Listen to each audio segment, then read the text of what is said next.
좋은 아침입니다. 우리 찬양하시면서 아침 책을 함께 들으시도록 하겠습니다.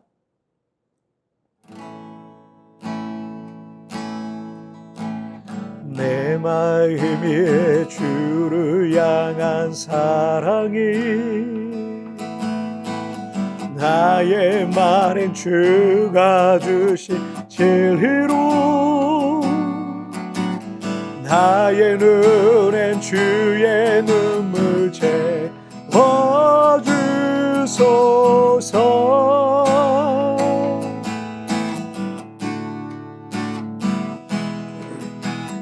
내 입술에 찬양의 향기가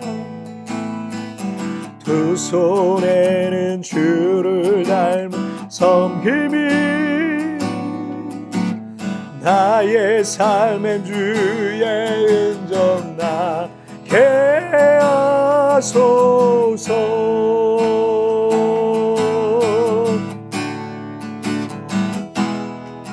하나님의 사랑이 영원히 함께하리. 십자가의 길을 걷는 자에게 순교자의 삶을 사는 이에게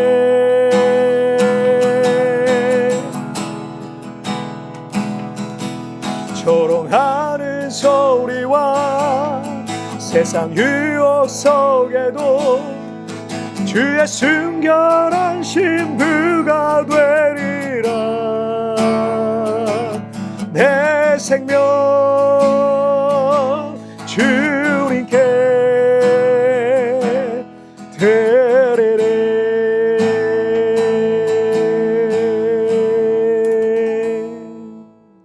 아멘. 자, 우리 같이 기도하시겠습니다. 살아계신 하나님 아버지, 감사합니다. 우리 한 사람 한 사람을 향한 하나님의 선하신 계획과 뜻이 있는 줄 믿습니다. 나를 부르신 그 부르심과 또 나를 향한 하나님의 미션, 사명을 발견하게 하여 주시고 날마다 믿음으로 삶을 살아낼 수 있도록 도와주옵소서. 오늘 이 시간도 하나님의 말씀에 우리의 마음을 비춰보고 하나님께서 우리에게 원하시는 바 그 거룩한 뜻을 깨달아가는 하루가 되게 하여 주옵소서. 감사하며 예수님의 이름으로 기도하옵나이다. 아멘.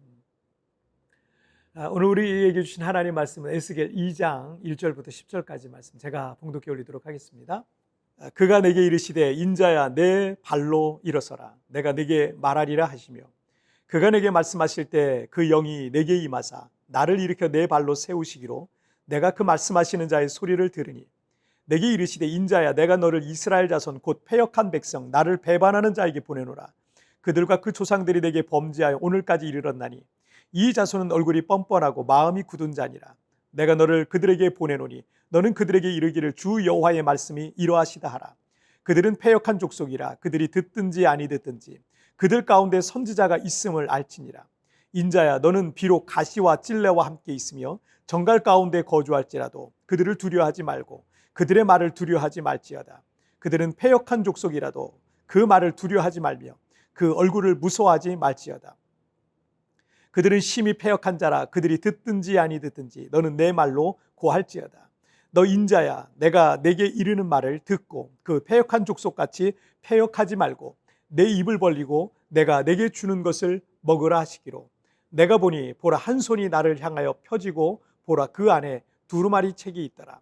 그가 그것을 내 앞에 펴시며 그 안팎에 글이 있는데 그 위에 애가와 애곡과 재앙의 말이 기록되었더라.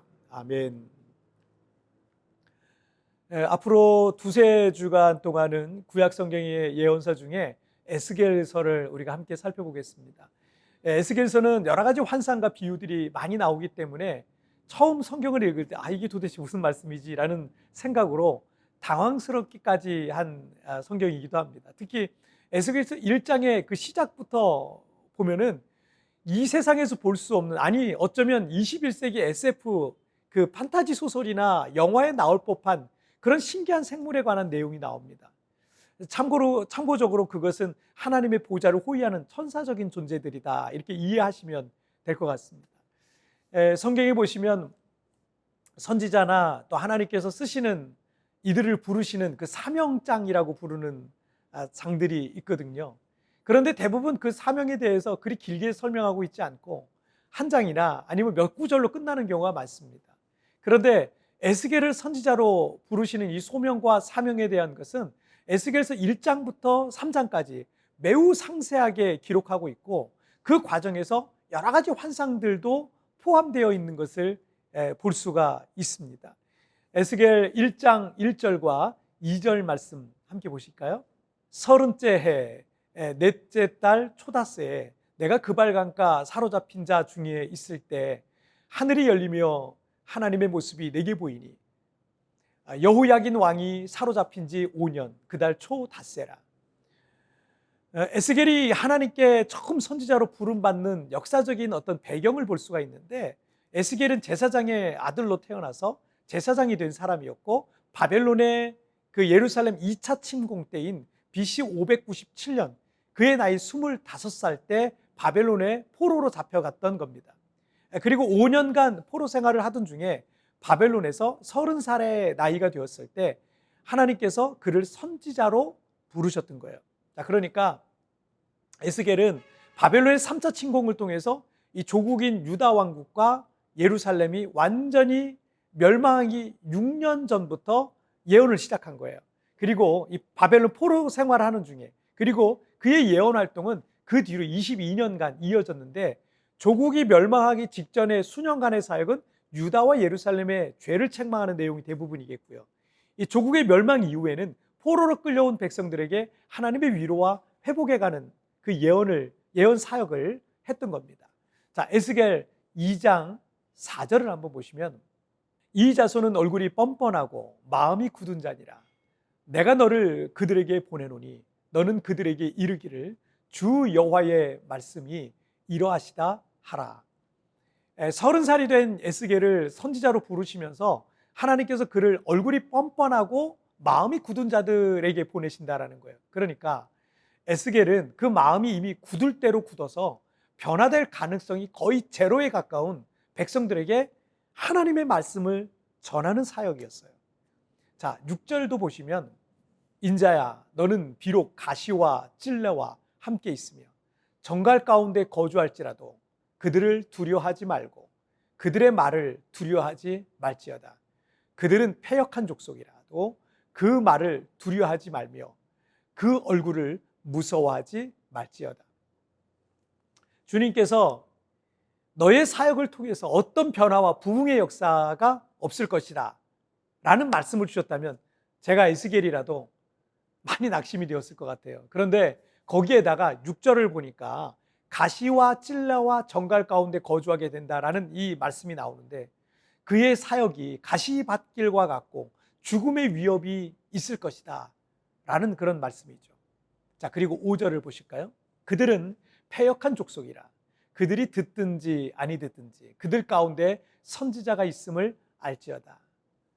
이것이 에스겔의 사명이고 이것이 선지자의 사명입니다. 그들이 관심이 있든지 없든지 그들이 듣든지 아니 듣든지 그들이 회개하고 변화되든지 그렇지 않든지 혹은 그로 인해서 내게 도리어 불이익이 돌아오게 된다 할지라도 하나님의 말씀을 전하는 것, 그것이 선지자 그리고 이 시대의 목회자의 사명이고 오늘 이 시대를 살아가고 있는 우리 모든 그리스도인들의 사명이기도 한 겁니다. 제가 필리핀 세부의 한인교회 개척 사명을 받았을 때 두려운 마음이 많이 들었어요.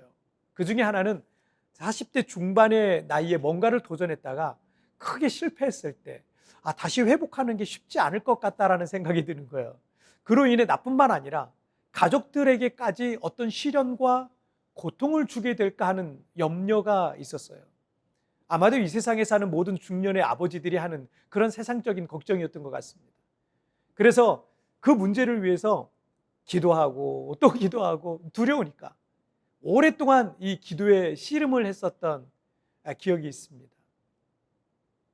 그런데 어쩌면 이 당연한 생각과 염려일 수 있겠지만 왜 이런 생각과 염려를 하고 있었는지를 생각해 보면 세부에서 한인교회를 개척했을 때 부흥하는 것이 내가 성공하는 거고 그 반대의 경우는 실패한 것이다라는 생각이 제 마음에 밑바탕에 깔려 있었던 겁니다.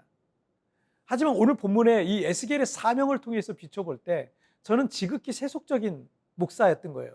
지극히 세속적인 생각을 갖고 있었다라는 생각에 그때 생각을 하면 좀 부끄러워질 때가 많습니다. 나를 향한 하나님의 사명이 무엇인가를 알고 그것을 위해서 헌신하며 사는 것이 사명자의 삶인 것입니다. 많은 사역자들이 추구하고 있는 교회의 부흥과 외적인 성장은 하나님의 사명과 관계가 없어요. 여러분, 교회가 크게 성장하고 큰 교회 목회하고 여러분, 이거는요 하나님의 사명과 관계가 없는 거예요. 우리 각자를 향한 은사가 다르고요, 재능이 다르고, 그리고 사명은 하나님께서 우리를 부르신 그 자리에서, 그 자리가 어떤 자리든지 그 자리에서 믿음으로 충성하면서 순종하면서 믿음으로 사라져야 되는 겁니다.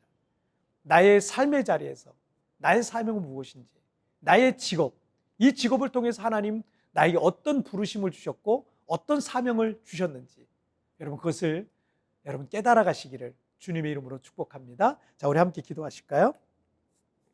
살아계신 하나님 아버지, 감사합니다. 오늘도 이렇게 하나님의 말씀을 통해서 오늘 하루를 시작하고 에스겔의 사명을 통해 또 나의 사명은 무엇인지, 오늘 이 시대를 살아가는 그리스도인의 한 사람으로서의 나의 사명은 무엇인지 또 바라보게 됩니다.